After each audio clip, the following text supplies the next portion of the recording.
Bonjour à tous, le monde des sports équestres avait les yeux rivés ce week-end en Allemagne, à Leipzig, et nous y sommes aussi pour suivre 4 finales Coupe du Monde. On parlera donc dans cette émission de saut d'obstacle, de dressage, d'attelage et de voltige. Bienvenue à Leipzig. Und ich flieg wie ein Flieger, bin so stark wie ein Tiger und so groß wie eine Giraffe, so hoch. Buongiorno, bonjour, guten Morgen, Ohio, salam alaikum, bon dia, goedemorgen, good morgen, and welcome. Et Pedro, qui vient de vous souhaiter la bienvenue, travaille sur ces finales Coupe du Monde, mais aussi sur tous les plus beaux concours du monde en backstage, au paddock. Il est très occupé ici et vous l'avez vu, il a mis son habit de lumière. Nous sommes sur cette piste de Leipzig où en ce moment les cavaliers de saut d'obstacle font la reconnaissance de leur ultime parcours, de leur finale. C'est justement avec le saut d'obstacle qu'on va commencer cette émission. L'année dernière, Marcus Henning s'était imposé, c'était à Genève, et il y avait eu aussi un autre problème, celui de la disqualification de Sapphire, la jument de McLean Ward, qui avait eu un problème d'hypersensibilité, un problème qui avait fait couler beaucoup d'encre. Alors qu'en est-il cette année ? Eh bien, nous avons posé la question aux principaux intéressés.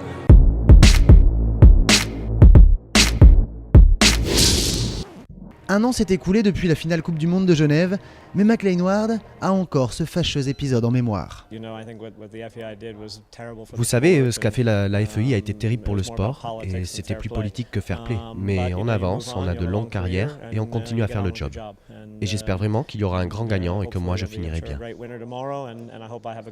À Leipzig, il y a davantage de stewards, 15 sont à l'œuvre tout au long du week-end en sortie de piste, tous volontaires mais extrêmement professionnels selon la FEI. Ils vérifient notamment les protections et testent la sensibilité des membres après l'effort. Et aux écuries, 2 vétérinaires sont chargés des fameux examens thermographiques. On vérifie la température sur les jambes du cheval, on compare ces températures d'un membre à l'autre et sur différentes parties du membre. Les contrôles sont exactement les mêmes, on cherche toujours la même chose, les anomalies cliniques que les chevaux pourraient présenter. C'est exactement la même chose qu'avant. Ils sont durs, mais ils doivent l'être, et tout doit être fait par des professionnels, pas des volontaires, des gens qui connaissent les chevaux, car cela ne suffit pas d'avoir quelques expériences à son actif. À Leipzig, beaucoup semblent avoir oublié le scandale de Genève et la sérénité semble régner à la FEI, quelle que soit la discipline. Nous faisions très attention l'année dernière, on fait encore très attention cette année. Vous savez, nous sommes des vétérinaires professionnels et nous savons que les décisions qu'on prend sont vraiment très importantes, donc on est toujours aussi attentifs. Au lendemain de la compétition, aucun scandale n'a éclaté. Le vainqueur va donc pouvoir savourer sa victoire. Et bien voilà le trophée de celui qui remporte cette Coupe du Monde de saut d'obstacle, Christian Allmann. Congratulations, Christian. Thank you very much. So I saw you 2 weeks ago in Paris. You won too with Talubé, but not alone. Today you're alone. Je disais à Christian qu'il y a 15 jours, il était avec Rick Emmerick et pas tout seul quand il a gagné à Paris. So, what did you Alors feel? dites-moi, quel a été votre état d'esprit pendant ces 4 jours de compétition? Yeah, I felt from the beginning really well. He did from the beginning a super job. Dès le début, je me suis très bien senti, il a fait un super boulot les 2 premiers jours. Puis on l'a mis au repos pour le 3e jour et il a tout fait pour me rendre heureux. Vous commettez une faute, vous faites 4 points lors de la première manche de la finale et vous êtes 2e. Vous deviez avoir beaucoup de pression avant la 2e manche, non? I had a lot of pressure, that's true. I did a big riding mistake. J'ai eu beaucoup de pression, c'est vrai. J'ai fait de grosses erreurs de monte sur la dernière ligne et Talubé n'avait aucune chance dans la double combinaison. Alors j'ai essayé de m'appliquer dans la seconde manche et ça a fonctionné.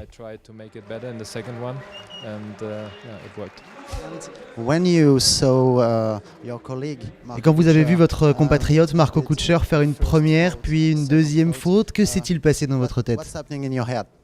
Yeah, I felt really bad for him. J'étais triste pour lui, il s'est très bien battu, et il a aussi un super cheval. À la fin, je pense que Cash manquait de fraîcheur, de puissance. Il n'avait plus la possibilité de faire une bonne manche, mais c'est un top cavalier et il mérite un bon classement.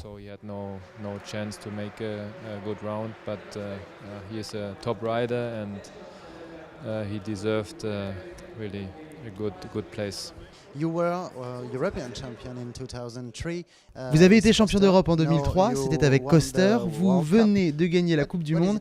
Alors, quelle est la plus belle victoire? The best was for sure 2003, the European Championship with Koster. Ah, certainement les championnats d'Europe en 2003 avec Koster. Mais c'était il y a longtemps et donc c'est certainement la plus belle chose de ces dernières années. For sure the best from the last few years. Encore félicitations et bonne chance pour le futur. Thank you very much. Merci beaucoup. Et nous, évidemment, on continue, puisqu'il n'y avait pas que le saut d'obstacle. Voyons tout de suite qui a gagné le dressage et l'attelage.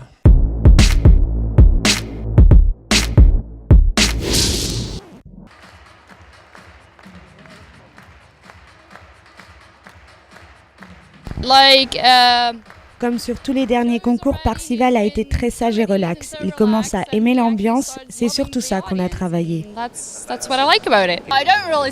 ne prends pas cette victoire comme une revanche. Vous savez, il y a toujours des hauts et des bas. Je continue mon chemin, je regarde devant et je vais de l'avant. À la fin de la saison, on a les championnats d'Europe, l'année prochaine les Jeux Olympiques. Qui sait? Et est-ce que les Pays-Bas vont gagner? Je ne sais pas, on va essayer bien sûr. Ouais, c'est la troisième fois pour moi, mais le parcours était vraiment délicat cette année, surtout dans les coins de la piste. Et si on accélérait trop, on allait à la faute. Alors il fallait vraiment garder le contrôle et aller vite sur certaines parties. En extérieur, c'est sur 3 jours, donc on peut se rattraper, avoir un jour avec, un jour sans. Mais ici, un mauvais jour et c'est la fin. Voilà donc pour le dressage et l'attelage. Merci beaucoup Werner Ulrich de me laisser monter avec vous et votre attelage. Et puis nous, on va s'intéresser maintenant à la 4e discipline qui était présente ici. Une discipline qui a fait son apparition cette année dans le circuit Coupe du Monde, c'est la voltige. Alors qu'ont pensé les voltigeurs de cette première finale Coupe du Monde et quels sont les résultats de nos deux Français, Yvan Nousse et Nicolas Andréani? La réponse, c'est maintenant en images. Nouvelle arrivée, la voltige a donc dû se faire sa place cette année. Et si les premiers passages se font dans le hall secondaire, un peu à l'écart, compétiteurs et anciens champions voient leur présence ici et celle des médias de façon très positive. Je pratique la voltige depuis très longtemps et je n'avais jamais pensé tenir assez longtemps pour voir la Coupe du Monde. C'est une vraie opportunité pour nous. Oui, on verra qu'est-ce que ça va faire avec le voltige, mais c'est une très grosse chance pour nous et pour notre sport. Bien sûr, il y a des choses que l'on peut encore améliorer, mais je suis sûr que cela sera fait au fur et à mesure pour le mieux. Et cela nous permettra d'avoir une grande compétition comme celle que l'on a eue ici. Cette année, seule l'Europe est représentée et certaines têtes d'affiche manquent à l'appel chez les filles comme chez les garçons. Et si Kai Vorberg est en convalescence, à coup sûr, la première victoire en finale Coupe du Monde se joue entre les deux autres médaillés de Lexington. Patrick Lousser, le Suisse, et Nicolas Andréani. En tête après le premier jour, le Français présente ici son nouveau programme libre. Plus de personnages, il veut cette fois-ci montrer davantage qui il est et la voltige qu'il aime. Mais ironie du sort, il faute sur des difficultés de son ancien programme et il compte bien faire mûrir cette nouvelle création. J'ai envie de rajouter quelques difficultés nouvelles qui n'ont encore jamais été vues et puis surtout au niveau de l'émotionnel, de l'interprétation, essayer d'avoir, comme l'année dernière, d'arriver à toucher encore plus le public que ce que je fais en ce moment. Car ce week-end, ça ne suffira pas, c'est le scénario inverse qui se produit pour Patrick Lousser. Après une première manche entachée d'une grosse faute, il assure parfaitement le deuxième passage. Et encore une fois, c'est lui qui marche au-dessus des autres sur le toit de la voltige. Quant à Yvan Nousse qui travaille depuis peu avec sa nouvelle longeuse, il prendra la 5e place ici avec un nouveau programme. Bilan français, un brin de déception, mais une bonne préparation avant les championnats d'Europe du Mans. On ne pouvait pas évidemment laisser repartir tout le monde sans s'arrêter auprès des cavaliers français de saut d'obstacle. Kevin, ça y est, votre finale à vous est complètement terminée. 6e place, alors content ou un peu déçu ? Les deux à la fois, très content de ma jument qui vraiment s'affirme comme un vrai cheval de championnat. Elle l'a prouvé déjà l'année dernière pour sa première grosse échéance à Genève où elle avait terminé 7e. Mais en étant encore un petit peu crispée, en faisant des efforts. Elle avait prouvé aussi à Lexington en contribuant nettement à la médaille d'argent par équipe. Et là, ce que j'apprécie surtout, c'est la manière dont elle a sauté tout au long de ces 3 journées de compétition, en répétant les bons efforts. J'ai fait 200 fautes et 2 4 points.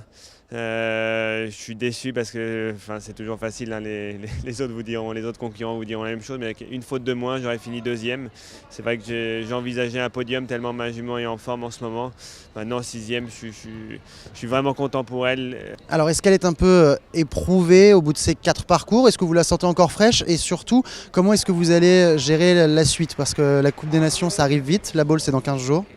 Oui, donc j'ai marché 5 minutes après la deuxième manche. Elle n'a pas transpiré du tout. Au niveau de la condition, elle est vraiment en pleine forme. Donc la récupération physique a été parfaite. On va voir demain, on va checker un petit peu l'état physique. J'ai pas de doute, c'est une jument très solide.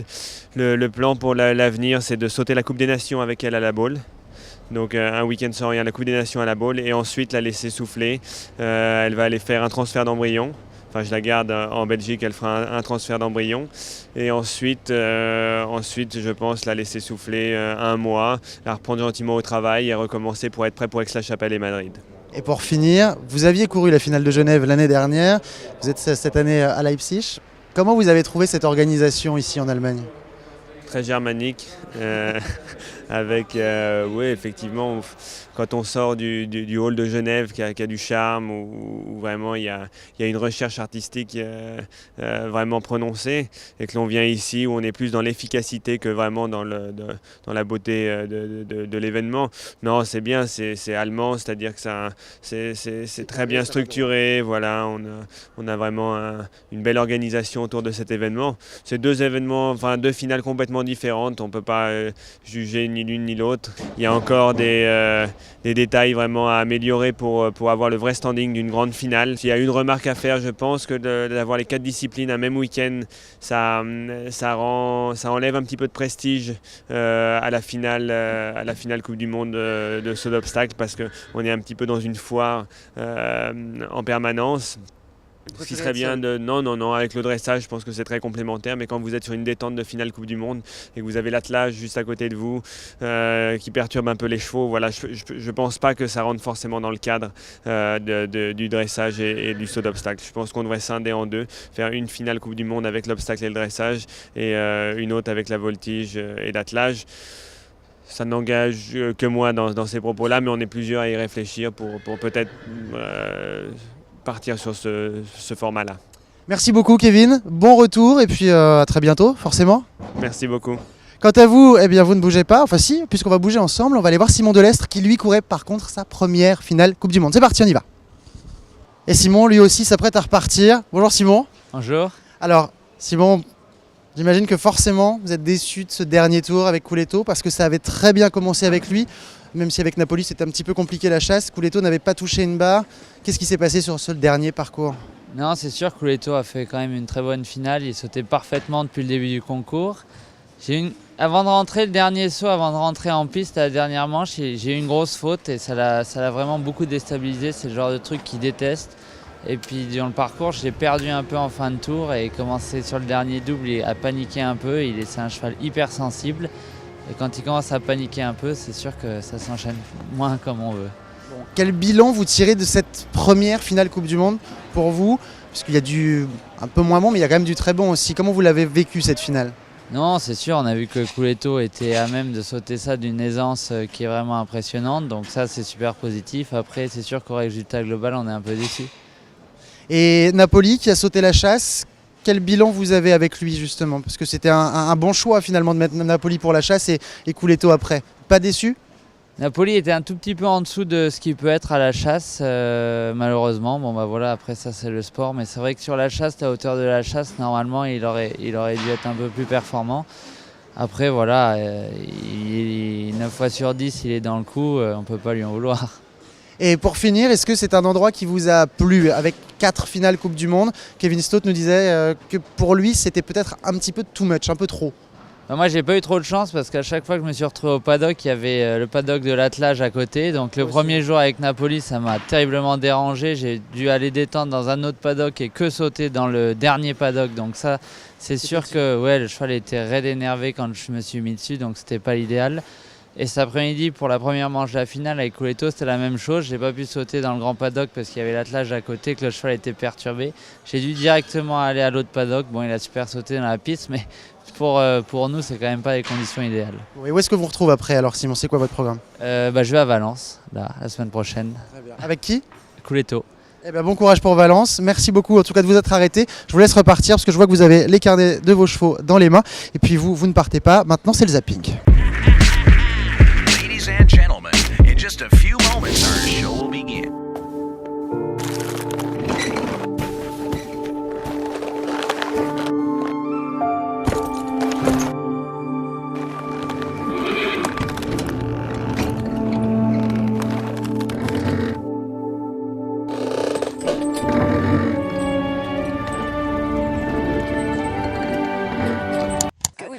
Vous avez déjà vu une course, une nocturne à Vincennes? Vous êtes déjà allé? Oui. Eh bien, oui. C'est pas ce qu'il y a de plus beau? Si. C'est pas le spectacle le plus beau?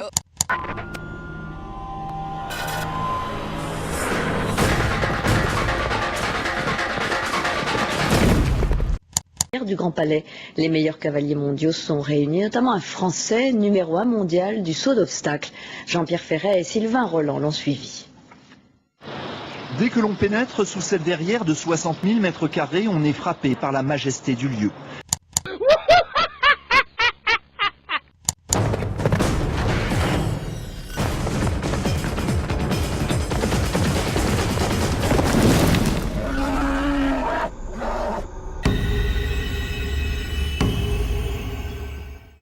Pour nous aussi, c'est le moment de quitter Leipzig. Les finales Coupe du Monde sont terminées, la saison indoor également. On ira donc retrouver les grands terrains extérieurs. C'est la fin de cette émission, j'espère qu'elle vous aura plu. Et d'ici la semaine prochaine, je vous invite à nous retrouver sur la page Facebook de l'émission pour vos questions et vos commentaires. Et rendez-vous également sur Cavadeos pour retrouver toutes les réactions qui ont été recueillies pendant ce week-end. Bonne semaine et ciao!